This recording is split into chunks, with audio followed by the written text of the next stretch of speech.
Hi everybody. All right, so it's time to take you on the journey this year from, what was it, 5th of January when I had my first liver surgery through to today, which is, you know, we're kind of talking 11 and a bit months, 11 months later.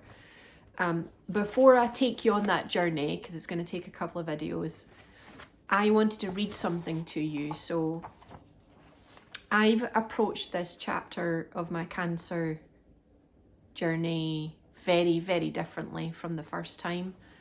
I've looked at things a lot more holistically, and I have dramatically changed a lot of things in my life for the good. And you know, you can see it in me. I'm probably the healthiest I've ever been. Ever.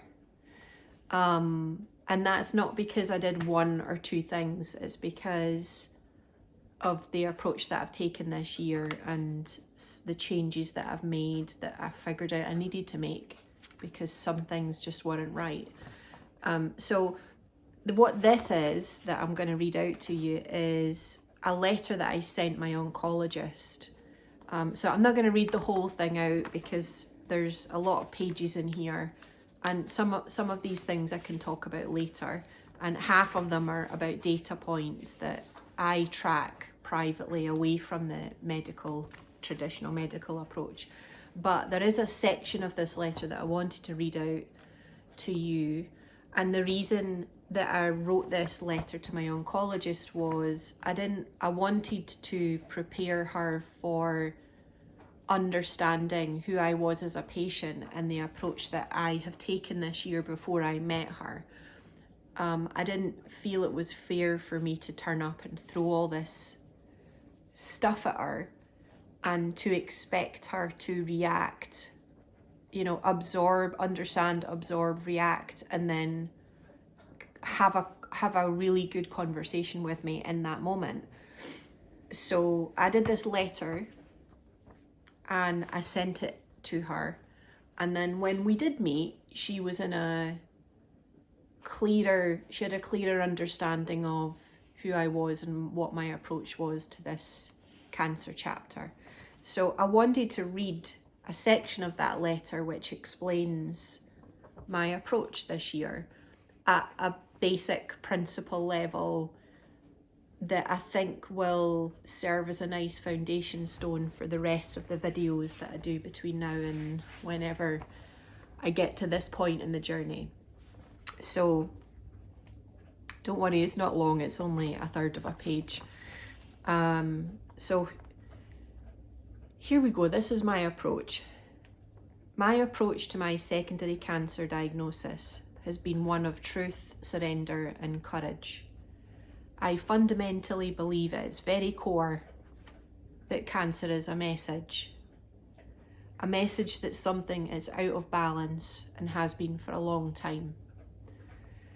It has been an opportunity for me to discover the truth, learn the lessons that I needed to learn, take action to rebalance, and ultimately move forward in my life with a newfound sense of self-awareness, understanding, and purpose in my life.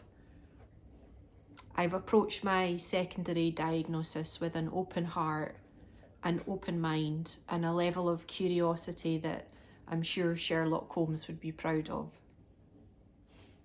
I've explored all parts of my own cancering process and journey, using the physical, mental, emotional, and spiritual lenses. From physiology and epigenetics to lifestyle habits and emotional healing from grief and loss. Anything that needed my attention far beyond my tumours and the tumour cells. Those cells and everything in my life has been put under the spotlight to ensure my cancer cells were deeply listened to and understood with laboratory testing, scientific data, and the courage to be truly honest with myself about what the root causes were. And I have a list of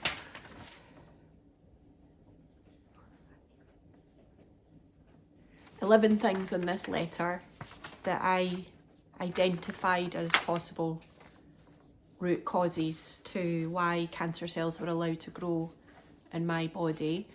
And I'm happy to share those and to share how I managed to figure out some of these things. But I felt it was really important for me to share. This journey isn't really been about cancer for me.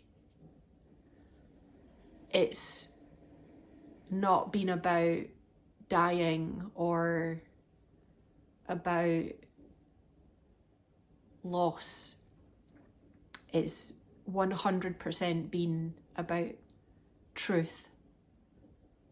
My truth as an individual and the environment that's around me and the environment that exists within my body, and how those cancer cells were allowed to grow. And when I understood what were the factors that have enabled that behaviour at a cellular level, it meant I was able to make adjustments and make some changes.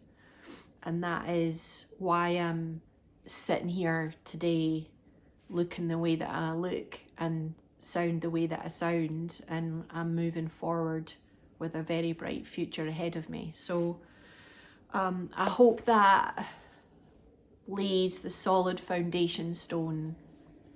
I'll take you on the rest of the journey and share some footage that I've taken across the year.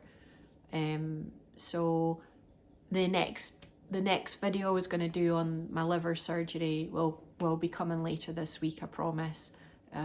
So let me take you through it. I understand more people like me need to stand up and share, to role model for other people that your diagnosis isn't your destiny. You get to choose that.